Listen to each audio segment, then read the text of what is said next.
शुभ संध्या साथियों। हमारे देश के 1% सबसे अधिक अमीर लोगों के पास में देश की 40% संपत्ति है। यानी हमारे देश में संपत्ति और संसाधनों का है ना असमान वितरण है।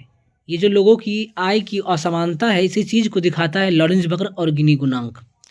लॉरेंज वक्र ये ग्राफ के माध्यम से आय की असमानता की माप करता है, जबकि गिनी गुणांक जो होता है ये संख्यात्मक पहलू में है ना आय की असमानता की माप करता है। ये जो कर्व आप देख रहे हैं परवलय के आकार का, ये जितना ज़्यादा कर्व होगा, ये जो लाइन ऑफ इक्वलिटी देख रहे हैं कि अगर ये लॉरेंज वक्र इसके समीप हुआ तो आय की असमानता काफ़ी कम होगी, और जितना ये टिल्ट होता चलेगा आय की असमानता है ना उतनी अधिक होगी। जबकि गिनी गुणांक में 0 से लेकर के 1 तक के अंक शामिल होते हैं। अगर गिनी गुणांक का वैल्यू 1 है तो समझ लीजिए आय की असमानता काफ़ी अधिक है, और वहीं पे 0 रहने पे आय की असमानता नहीं है। सभी लोगों के पास में संपत्ति और संसाधनों का ना समान रूप से वितरण है।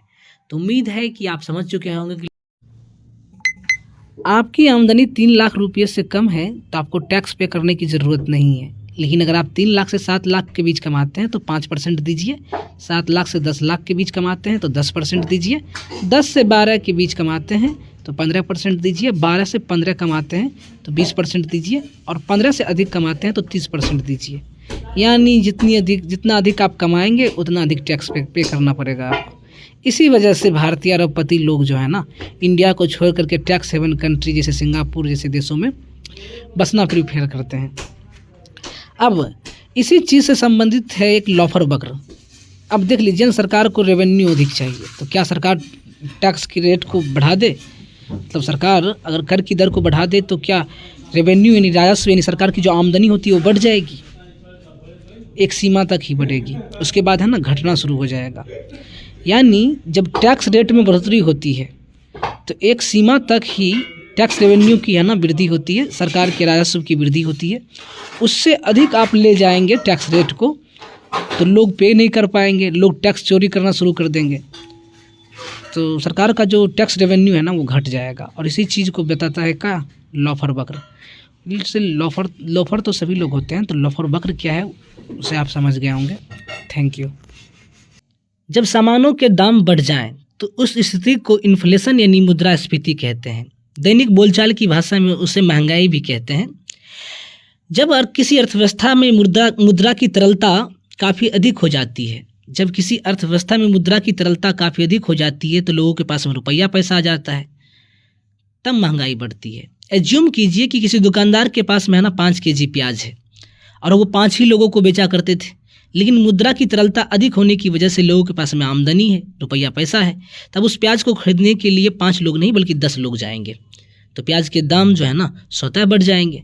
तो आपने ये देख लिया कि मुद्रा की तरलता अधिक होने की वजह से महंगाई जो है ना काफ़ी अधिक होती है। इसका बेरोजगारी के साथ में एक उल्टा रिलेशन होता है, और इसी चीज़ को दिखाता है फिलिप्स वक्र। अब बेरोजगारी समझते हैं ना, जिसमें लोगों को काम नहीं मिलता है, तो काम नहीं है तो लोगों के पास में रुपया पैसा आएगा कहाँ से? जब लोगों के पास में रुपया पैसा आएगा नहीं तो लोग सामान खरीदेंगे नहीं तो वस्तुओं के दाम नीचे गिर जाएंगे। तो आपने ये देख लिया कि अगर बेरोजगारी अधिक है तो सामान को कोई खरीदने वाला है नहीं, तो महंगाई जो है ना वो गिर रही है। लेकिन अर्थव्यवस्था में गति लाने के लिए, कार्यशील जनसंख्या को देश के आर्थिक विकास में लगाने के लिए अगर हम लोगों को रुपया पैसा देते हैं, बैंक के माध्यम से लोन देते हैं, मुद्रा की तरलता को कुल मिलाकर के है ना बढ़ाते हैं, तो लोगों की आमदनी बढ़ जाती है।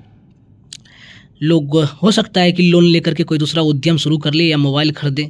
तो मोबाइल जैसे मान लेते हैं कि मोबाइल ही खरीद रहा है कोई आदमी, तो मोबाइल की कंपनी में मोबाइल की डिमांड तो बढ़ गई ना, तब जो मोबाइल बनाने वाले लोग हैं उसकी संख्या में बढ़ोतरी होगी, लोगों को रोज़गार दिया जाएगा, तो लोगों को मिला रोज़गार। अब लोगों को आने लगी क्या? आमदनी आने लगी। जब वो शाम को लौटेंगे अपनी फैमिली के लिए कुछ से कुछ खरीद कर लौटेंगे, तो फलस्वरूप खरीदार मिल गए, तो सामानों के दाम जो है ना वो बढ़ने शुरू हो जाएंगे। तो देख लिया आपने ना कि जैसे ही बेरोजगारी को कम किया जाता है तो महंगाई जो है ना वो बढ़नी चालू हो जाती है।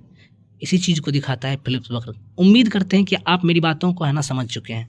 नहीं समझ रहे हैं ना तो आंख बंद करके मेरी बातों को सुनिए, निश्चित तौर पे आप समझ जाएंगे। Thank you.